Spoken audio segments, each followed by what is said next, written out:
Aloha! Ahoy hoy! Well, a few weeks ago we did our first ever podcast, and some of you said you really liked it. Some of you may not have liked it. And we're all about positivity. Here, we give the people what they want. And what do the people want, Jimmy? Mila Kunis! But what else? Oh, they wanted a second podcast. You should have been more specific. Yes, people want more of the... We don't have a name for this yet. We should probably have a name. Well, let's think. We want to associate the show with the most impressive man in the world. You're talking about Bruce Willis. We just can't call the show Bruce Willis. No, but we can name it after one of his films, one of his greatest but underappreciated films. Hudson Hawk. Talking. Friendly debate? Friendly debate. I prefer Hudson Hawk.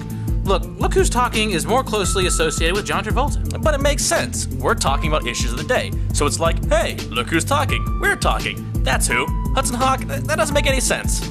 It makes perfect sense. This podcast has action, drama, humor, a little bit of everything.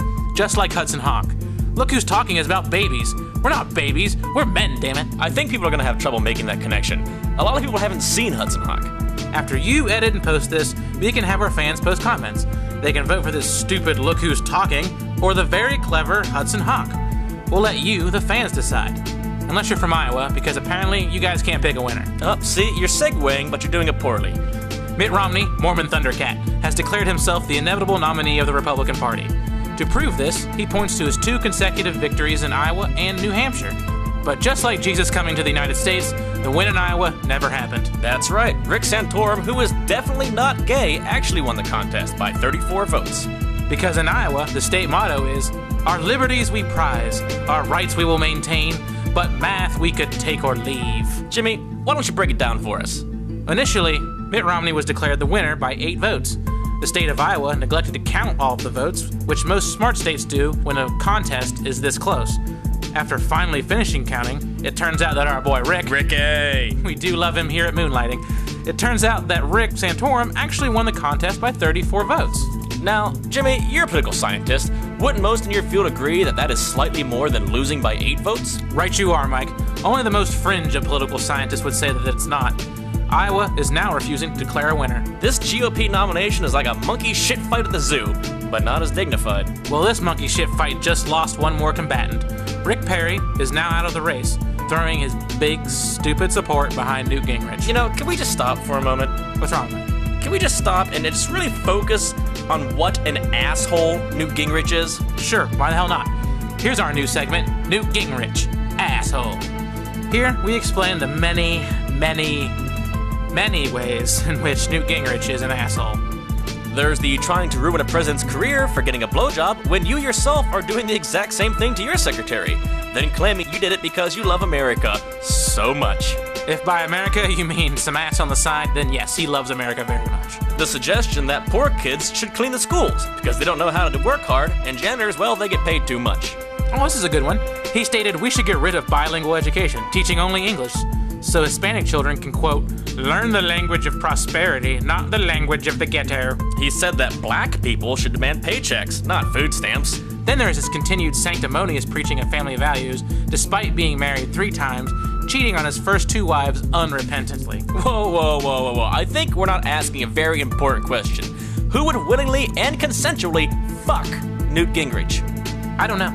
I'm guessing Newt is really good at playing Guess That Daddy issue. Maybe these women approach him like they do a bear. They play dead, let him take what he wants, and then hope he leaves. Newt Gingrich, suspected necrophile. You heard it here first, folks. On the internets. Now, speaking of which, I'd like to take a second to make a few jokes, but, mostly talk serious about a bill that's going through the House called SOPA, the Stop Online Piracy Act, and his evil twin brother in the Senate, PIPA, or the Protect IP Act.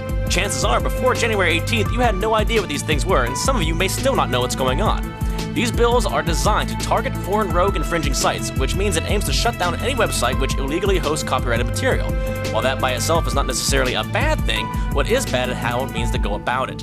Under SOPA or PIPA, you can be found dedicated to the theft of U.S. property if part of the functionality of your site enables or facilitates infringement. This can be interpreted to be literally any website. YouTube, Reddit, Facebook, MySpace, Twitter, Flickr, Imgur, Wikipedia, Etsy, Foursquare, Google, LinkedIn, pretty much any website with pictures or link to content generated by the entertainment industry. And absolutely any website with user-generated content can be hit with an infringing claim by major corporations, and then blocked from viewing by US citizens, effectively crippling the web. What are the real reason for the internet? Porn. Think about it. What is the most copyright infringed material on the internet? Porn. Imagine the money this will save the porn industry. You can't just Google donkey punching and find it anymore. You're gonna have to pay for it. Think about this commercial during campaign season. A black and white, grainy picture of SOPA author Lamar Smith. A very serious voice explains that while average Americans are hurting, you know who saved money because of Lamar Smith's SOPA? The adult film industry. That's right. While you were trying to find a way to put food on your table, SOPA helped a smut peddler make more money by filming whores being banged on a table. SOPA should stand for Screwing Only Poor Americans. You know, I don't think you can use banged and whores in a campaign commercial. It doesn't have to be a shot-for-shot remake. SOPA, sorry, only porn allowed. PIPA, penises and pussies, alright! Senators piss on America. That reads SPOA. I wasn't trying to make an acronym. Oh, I got one. Santorum openly penetrates asses. Ricky! Which is a decent segue into our next segment. No, it isn't, but you're improving. Thank you. Scenarios in which Rick Santorum will inevitably come out of the closet. Scenario 1. Rick wins the nomination and goes to Michelle Bachmann personally to request that she be his vice president. Michelle stated that it is best that Rick and her husband Marcus discuss this matter in private, as Marcus is her godly husband, and she can only take the job if she is given his permission. Instead of discussing Michelle's future, Rick and Marcus make passionate love. Michelle accidentally walks in on the vigorous lovemaking. Fearing a gay president more than she does a black president, she does what any God-fearing Republican would. She burns her house down, ending Santorum's candidacy. Talk about being a real flamer. Scenario 2. Rick goes to a priest for confession. He gets on his knees before the father to confess his sins to the Lord. The priest mistakes Rick for a 13-year-old altar boy and disrobes. Unfortunately for both the priest and Rick, neither is willing to admit their mistakes, and instead, Rick spends the evening comforting the father's staff. Try to separate that church and state. Zing! Scenario 3. Rick wins the GOP nomination, but loses the general election. His concession speech starts out with, "What was it all for? I give up butt sex for this? Fuck it, everybody, I'm gay! Are you happy? I'm gay!" Talk about getting a load off. Scenario 4. Rick is debating with Newt Gingrich. The former speaker gives an impassioned speech on Reagan. Turned on by the mention of the Gipper, Ricky corners Newt in the bathroom of an Alabama Denny's. No word if Mr. Gingrich enjoyed it, but customers at the Denny was recorded as hearing what they thought was the pleasure moans of a wild bear feasting hungrily on a dead yet irresistibly sexy corpse. How the fuck am I supposed to segue out of that? Just think happy thoughts. Mila Kunis. So that's it for this installment of Death Becomes Her. Join us next time on Bruno the Kid. We discuss other pertinent topics concerning today's political spectrum. We swear on the red, white, and blue penis of our forefathers to keep you sliding in and out of the slippery vagina of free speech and democracy's tits. What I think Jimmy meant to say was... I said exactly what I meant to say. So until next time, he's Jimmy. And he's Mike. And we're Mike and Jimmy for the whole 10 yards. Tears of the Sun.